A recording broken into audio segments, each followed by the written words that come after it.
Welcome to the Trailblazer FM podcast. This is your host, Lee, and on today's show, we have the one and only. It's Mr. Vito from Atarim. How are you today, sir?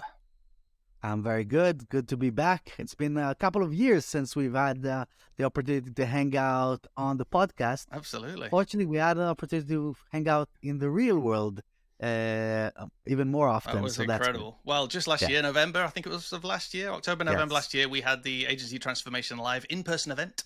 And Vito and Atarim were very, very generous to sponsor the event. And you also came over and brought some friends, which was great. So it was really good because you were a part of the original 2019 event that we did, before all the lockdowns and everything else. So it was really great to have you there. And it was great to have that in-person event. And that's actually why we've got you on this podcast today, buddy, because I really want to find out what's going on with the Web Agency Summit that you guys have got coming up in I think it's about 2 weeks time from this point of recording. Next week. Oh, heck, yes, it is next week. So next week we have the Web Agency Summit and it's all online, which is incredibly exciting. So I'd really like to find out from you a few things about the event. But first, before we do that, could you let us know a little bit of the history? Everyone knows the history of the Agency Transformation Live event that I've got because I've shared it loads of times on this podcast, but they may be less aware of what the genesis for your online event was. Right. So really, we started the company back in 2019 and the launch was at ATL. Yes. That was, or even just like we were still in beta when I was attending there, just gathering feedback from agency owners. But it was very early on, right? And so the first few months were good to us. And I decided to do something that was a bit, or let's say, jump a little higher than I could and create this sponsorship experience at WordCamp Asia, which was planned for beginning of 2020, right? So we're still a very new company, less than 6 months old. And we were 3 people on the team. So I said, let's fly everyone over and we'll sponsor, and sent a bunch of swag over to there and invested in all kinds of marketing activities that we're going to have at the event itself. And then a week before, they canceled the whole thing because of COVID. And so I had a fork in the road. I nearly lost the company, truly, because I invested almost $50,000 into that event. That there was no way in sight that we'll be able to recoup that investment. Or at least get refunds or anything like that. No one knew, if you remember. No one knew what the hell is going to happen in this world. Crazy time. And so I was really thinking of like maybe that would be the thing that will kill us. But instead, I figured, all right, let me just reach out to a few friends from the previous events that I went to, and try and see if we can get something going online. And so for the following couple of weeks, I slept very little, and I built a platform all within WordPress, which is the kind of the driving power behind this community, at least it was initially. And we built an event that was supposed to replace WordCamp Asia that got canceled due to COVID, and it took them a long time to kind of respond to it. And they are huge. WordPress is a huge enterprise, or a huge organization, while we were like 3 people, so we could move really, really fast and make it happen. And so we were hoping for about 300, 400 people at that event, but we ended up with 3,500 attendees, and the whole thing crashed. I was going to ask that. So, I remember it crashing. Yeah. So that I remember myself pacing back and forth like a headless chicken, not knowing what to do. But fortunately, we had a bunch of speakers and sponsors that were from different hosting companies, or the largest hosting companies in the world. And this guy brought their AWS experts, and the other guy brought their scale-up WordPress experts. And you got to put this thing for caching, and you got to put this thing for, and within an hour and a half, we were back on track. Wow. And with an infrastructure that we use until today, that is a well scaled up process, that allows us to have even 10,000 attendees as we had in previous years. and it grew since. And so then it became this thing that we do once a year. This year is the 4th year in a row that we're doing this. First year was 3,500. Second year were 4,500. Then last year we had 7,500 people, and this year we're hoping for 10,000 attendees. And still it's a celebration of the space and the community and everything that is beautiful that came together on those daunting days at the beginning of COVID. There is nothing like people's experiences to be able to just see a whole lot of really obvious lessons. Like, number one is when adversity hits, if you can be agile, then you can turn things around. Number two, if you are small, or if you are a large company but still think small, then you can respond quickly as well. So for example, Apple, I don't think can respond quickly. They have far too many people involved, too much red tape, a brand to protect, and all that sort of stuff. So they can't react quickly. Whereas if you either think small or you are small, i.e. you were 3 people, you are able to, jump in and do something.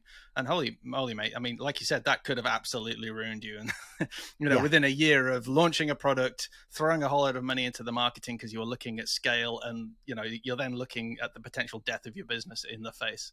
So kudos it was for really like that. Pushing it was through. Very stressful times, yes. That's incredible. So fast forward to today, we're going to have potentially 10,000 attendees, which I actually can't picture that many people in a building. I suppose if you look at a football stadium, we're starting to get into football stadium size of people now. So that's incredible. What sort of things or what sort of content can people expect from the summit? First of all, is it free or is it pay for? And secondly, what sort of content can people expect from it? So it's fully free. Nice. You can come in and join in, and it takes about 10 seconds to sign up. And if you want to get access to all the content after the event, then you can pay like $100 or something like this and get access to all the sessions forever. And this year we did something that we haven't done before, and I don't think anyone has ever done in our space before, in the sense of we tried to go a little bit broader with our speakers. So what do I mean by that? Mostly it was agencies sharing experiences with other agencies, which we have a lot of that still. And I love that thing, because that's how you can learn from people that are literally in the trenches. And that they figured something out that you experienced today, they already experienced this last year or 2 years ago, and kind of like worked their way out of this problem already. So that's still happening. But this year we wanted to create things that are a little more engaging in the form of panels. And so we have folks joining from Microsoft. Nice. So for example, in Microsoft, we have the guy that was in charge of implementing AI within Bing. Nice. To come in and talk about the effects of AI for search and for SEO, for agencies in particular.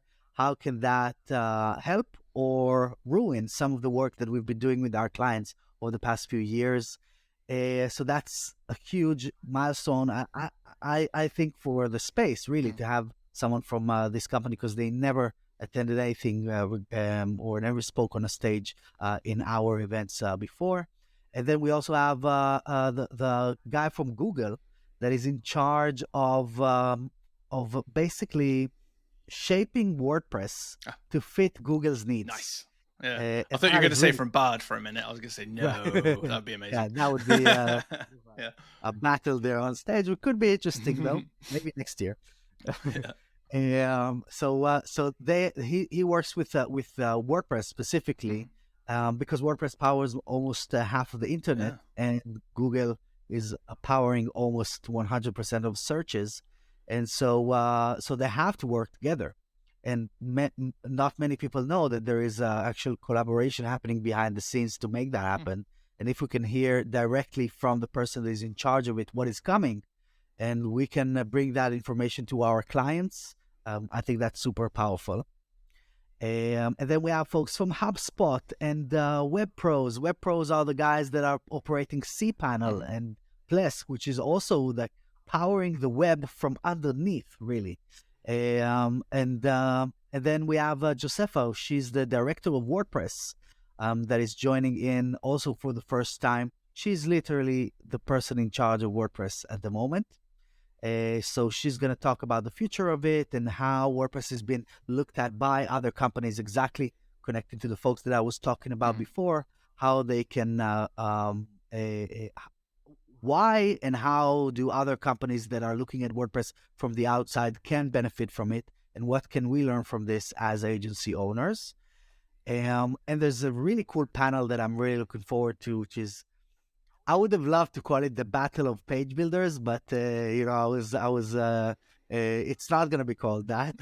but really, the people that are on there, we have the product manager from Elemental and the founder of, or the co-founder of Beaver Builder, and the product manager of Divi, and the person that is driving the Gutenberg project from Automatic, and the co-founder of Stackable, and people from Duda, which is like a website builder that is very very familiar to agencies, but it's not on open source. So how can they all interact with each other?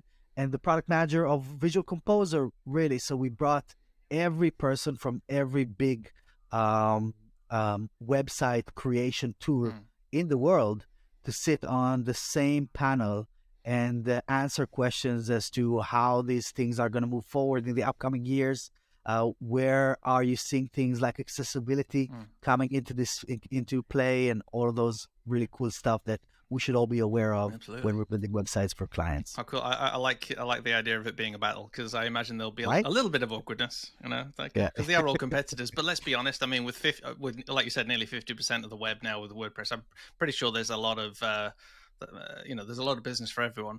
Surprisingly, though, Duda, they are commercial. I often see their advertisements, and maybe it's because I'm in WordPress as well, but I always see their advertisements that are poking at WordPress all the time. So I'm going to be on there asking them, what gives? Why are you always giving up WordPress such a hard time, guys? So So with I think that's a good question. Yeah, I do too. If I don't ask it, everyone ask it. Who's listening? Go and ask it. Go and ask Duda. All right. So on that, then, how does the virtual format work? Because obviously, I'm used to physical events. I've done my one virtual during lockdown, because we had ATL Live 2020. It was in person. Like you were going to go over to an in-person event too. We brought it online, and it did really well. But I didn't want to repeat it. You're a glutton for punishment, mate. Doing it 4 more times or whatever it's been is just insane. I needed to lie down after that and said I will never do a virtual event for myself again. So I've done physical. I get how physical works. I often struggle with virtual events, with regards to how do I meet people, how do I engage, how do I get involved, how do I stay focused and listen to the content without kind of getting distracted by emails that are coming in over here, or the fridge, because the fridge is literally just behind that door. So I guess I got a couple of questions to throw in for you to kind of muse over. Number one is kind of how does the platform going to work for us to get involved in the online event, and then maybe could you drop some tips as well for us to get the most out of it? Sure. So there's a few different sections of the event. One is the live sessions. So everything is live, and that is something that was very important for me to bring into that experience, so that even though even you and I are speaking now across across the internet, right? But we still interact with each other. That is important. And so that is the experience that I wanted to bring, so that it's not pre-recorded, and that people can actually ask stuff in the chat, and we can bring those questions directly to the speakers in real time and have that back and forth going on in there. So inside the sessions, there's a host, which this year and last year has been Andrew Palmer, that you also know. He's also been at ATL 19 and this past year. And Stephanie Hudson, she's the co-founder of Focus WP, and just the banter that's going on between the two of these guys is worth attending the event alone. They're hilarious together. So there's them, and I'm also hosting some of the sessions, and of course there's the speakers themselves. So there's already that interaction. And then beyond that, there's the chat where people can come in and watch and ask questions. This year, for the first time, through Accessibility Checker, we have live captioning. So if you need that, then that's going to happen in real time by humans that are literally going to write things down as they happen. So I'm excited about this. Then that's what's happening in the session area. Then we also have the networking area. So this is powered by Post Status. And Post Status is the largest community in the WordPress space, usually running inside Slack, where there's thousands of people there interacting with each other on all things WordPress, really. And this year, for the second year in a row, they are powering this lounge. And what's happening in there is that there's basically 30 plus mini parties.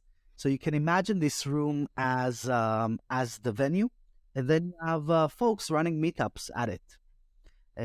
So there's different people, experts and influencers and people that are from the space that are going to take over this lounge area for 2 hours, 1 hour at a time, and bring in their friends and hang out with whoever is already in that space. That's like the hallway track, and this is my natural habitat. So I love hanging out in there. There's a lot of quality conversations and learning from others, and it's just like a massive open Zoom call that is happening in there. Nice. Then below it, there is the area where we have the small hangout spots. So I can tell you, hey, Lee, let's go sit by the fire. And I think this year we made these names. Let me even go in there and see what are the names that we changed a little bit. Right. So you see, like, let's go talk by the merch stand, because everything this year is around like this Woodstock type of feel. Yeah. And if you go to the website, you'll see that as well. So we kind of named those mini rooms in that way as well. So I can tell you, let's go stand by the merch stand, or let's go hang out at the Summit Bar, or let's sit by the fire pit. These are basically smaller rooms where we can have one-on-ones and talk business or just catch up and do all those kind of things. I think the good thing about that allows those kind of serendipitous meetings, so you can kind of connect with people in some of those bigger rooms and then go off into those side rooms. So one of the beauties of an in-person event is you might be all queuing up around the coffee, and you have an accidental conversation that leads to a friendship, that leads to a conversation outside, with a cigarette or whatever, which leads to follow-up calls later, and before long you're in business together, or you're passing clients to each other. So you're kind of allowing that in the digital space without the carbon footprint of everyone traveling all around the world. That's true. Yes, there is still a bit of carbon footprint, but not so much as airplane. Yes. Yeah. So that's exactly the purpose, and I'm that person. I'm the person that usually sits outside of the sessions and interacts and meet people. And I wanted to try and bring and replicate this experience in the virtual space. And every year we get a little bit better at it. Yeah. And then finally we have the village, which is where all the sponsors hang out. So every sponsor has their own booth. There is an interactive booth where there's gonna be folks from the brand sitting in there waiting for you to come in and interact with them, ask questions, learn about the products, and win some prizes in there. There's swag like at any event, where you can like spin a wheel and win all kinds of cool stuff,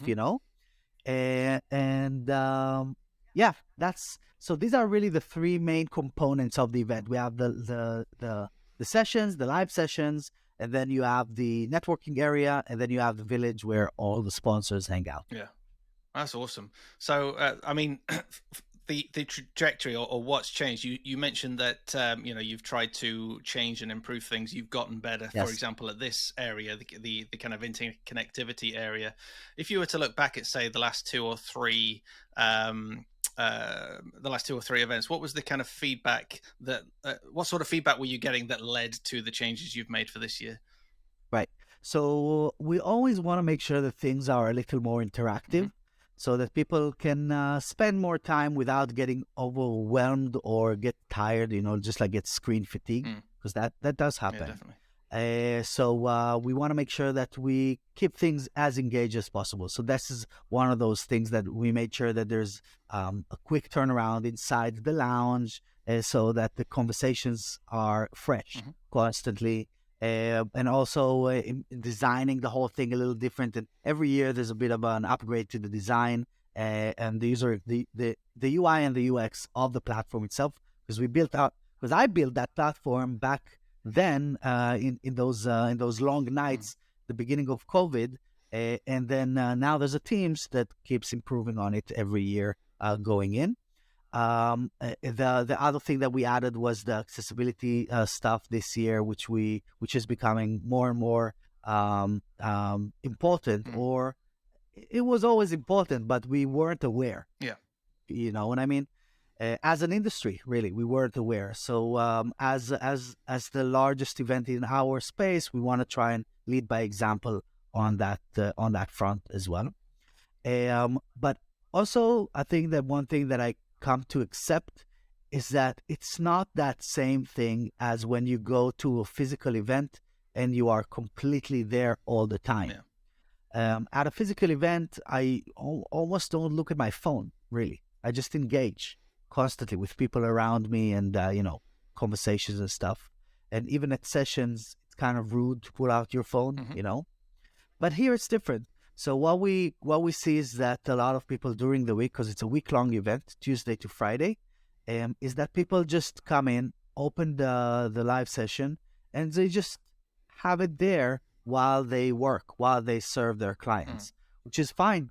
I was kind of against it initially, but I can see that this is the way that people interact with online events. It's more like you have this podcast running in the background. You know what I mean? Like this. I'm sure a lot of people are listening to this now while they're at work or doing something else at the same time. Yeah. So that's cool. You can always go back to the replays after the session if you want to pick up something that was kind of like brought back, and we load up the replays literally 2-3 hours after the live session.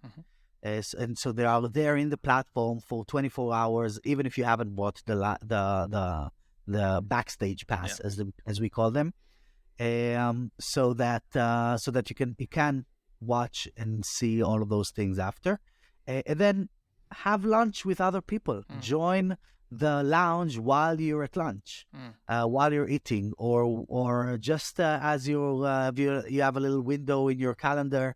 Join the lounge at that stage, So this is how I come to look at this as it's not as demanding as a physical event. It's more of a by the way, and then you're going to be left with a bunch of gold nuggets that you're going to contemplate on for the rest of the year. So it's kind of evolved over the last few events into something that can go alongside your regular work week. It's not going to impact you too much. You can listen to it in the background and then engage. If, they're talking about something I'm really interested in right now, I can quickly jump in the chat. I presume maybe you've got a chat or submit a question or however that works, etc.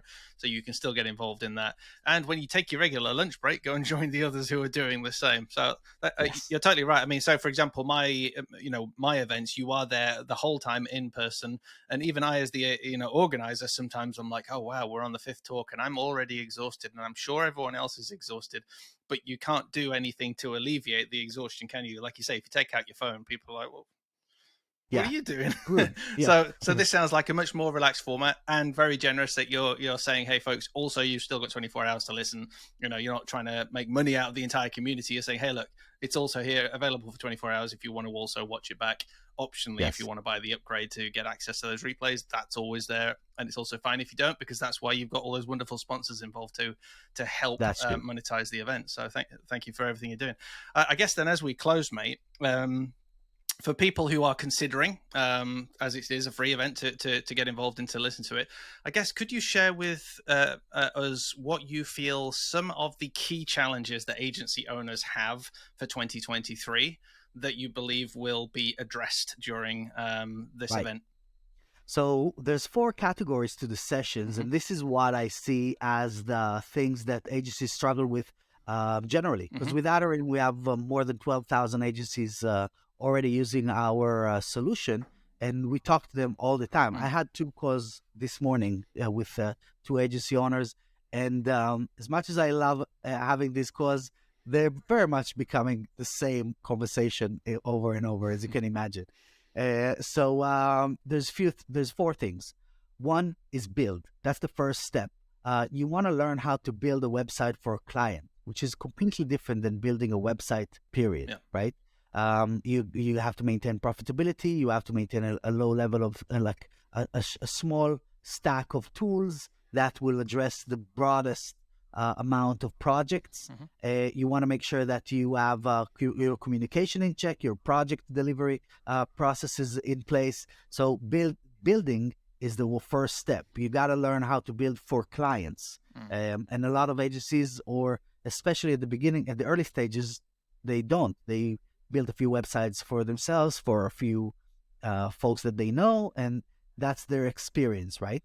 So we're going to help on that front. Then we have what we call expand. So once you've gone beyond that stage and you already know that you can bring in, or that people are already knocking at your door, which usually happens if you're doing a good job, people are going to come because people need this service.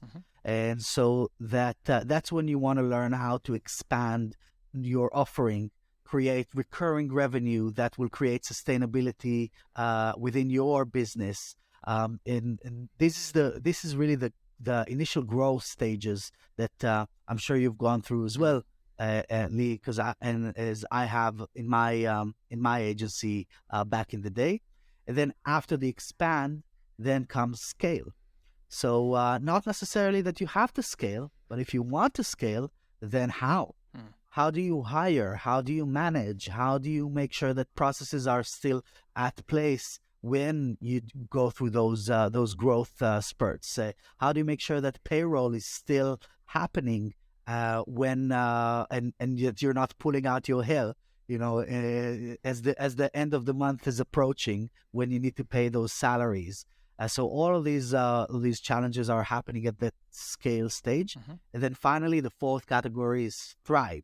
And thrive is the category that I like the most because it has two sides to it. One is success stories from large agencies that are coming in to share their journeys and how they came about to get to a place where they have 50 employees, or they have last year we had an agency that grew from that one person that was speaking as a freelancer to a team of 500 building websites for clients. Was it Seahawk? Are they the same? Not Seahawk. Oh, okay. Because they have a similar story. Yes. So Gotham is also going to be there for show. Good. Nice. And he's a user of ours, and is awesome. And I actually met him at your event. You did. Now we're working with a lot of his clients and their own agency as well. But yeah, this is exactly the type of stories that I want to bring in. And the other side, so that's like success stories, and the other side is mindset, because mindset is what helps you go through all of those different stages without breaking down and cry, really. Which I'm sure you've done as well as I many times. Yeah, sometimes that's where you end up. But after that, you learn that you have to frame your mind. You have to reprogram yourself in order for you to be able to go through those different stages, and also realize when it's enough. That's also something that that wasn't clear for me going into this game initially. It was always around like, how can I get more? How can I get more? Instead of like maybe looking back, there were a few stages in my growth journey that I should have stayed. Hold on, this is good. Let's stay here for a little bit, create a better foundation that we can build on top of, instead of trying to scale when it's not the right time and so on. So this is exactly those 4 stages that agencies go through that we're helping to cover. Now, I can tackle this from a different angle, sales and marketing and delivery and all of those kind of things. They all come into those 4 categories, really. I think as well, we can safely say that from everything you've said, whilst 2023 feels like a different year, it feels scary. They're talking about recessions. They're talking about this, that, and the other. Actually, nothing really changes. We had a recession in 2008. We all survived. Right. 2007, 2008. We had the dot-com bubble burst in kind of 99, 2000, 2001. Heck, I'm actually old enough to remember that. You aren't, you young whippersnapper. But anyway. I was there. I know. Well, I was still in high school, but I was in high school. Oh my gosh. I'm old. So, but the fact is, our business needs never change thankfully, we can attend this event, folks, the Web Agency Summit, with agencies that have been there, done that. They've been through the worst of times, but positive things have happened. Sometimes accidentally, which is great. We do get that some agencies just get all the good luck, but in most circumstances, it's because of the work, the opportunities, the mindset, which you highlight there as well, and all of those important things. So, folks, can I encourage you, if you have not registered for free, use the link in the show notes of this episode to get your free space. Listen to it as you work.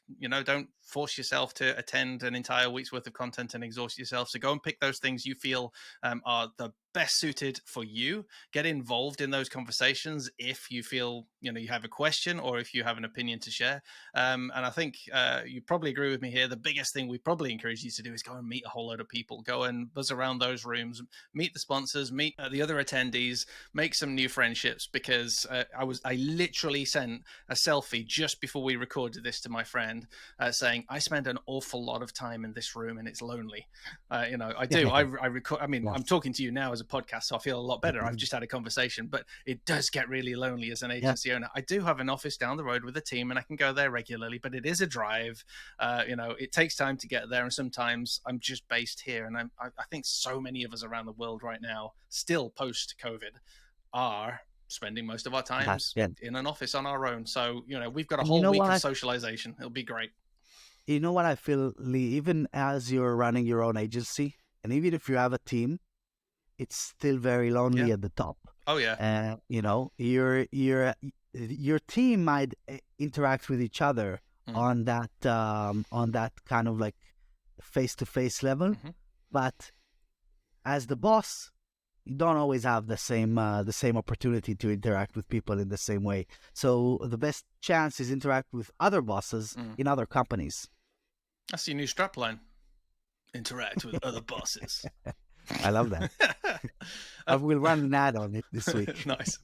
The other final thought I would also say, folks, if you are an appreciation of the 1970s and the Woodstock sort of look, go ahead and check out the branding, because I absolutely love it. I tweeted it out the other day. Also, just a little sob story for me. So I deactivated my social media for a while to take a break from social media. I didn't realize that Twitter would therefore delete my account with all our lovely thousands of followers. So please come and follow at Trailblazer FM again, because I think I've got 60 followers at the moment, which sucks, and it would be really nice to reconnect with everyone. Thanks, buddy. It'd be great to reconnect with everyone. I took a break. I didn't realize it was going to delete. So a little sob story from me. So, folks, thank you so much. Vito, what's the best way for people to connect with you directly? Is that via Twitter? And then we shall say adieu. Yes, Twitter is the best way. Vito Peleg, VitoPeleg. Nice. And just reach out from there. I see all the messages and I reply to most. Nice. Like Elon Musk. Yeah. Almost. I've tweeted that guy multiple times and never got a reply. Well, yeah, I think that's why he replies to a few people, just so that we'll all keep trying. Yeah, so you can feel that it's possible. It's within reach. It's possible. All right. Well, that was a complete tangent, but thank you so much, Vito. Take care, and we'll speak to you again real soon. Thank you.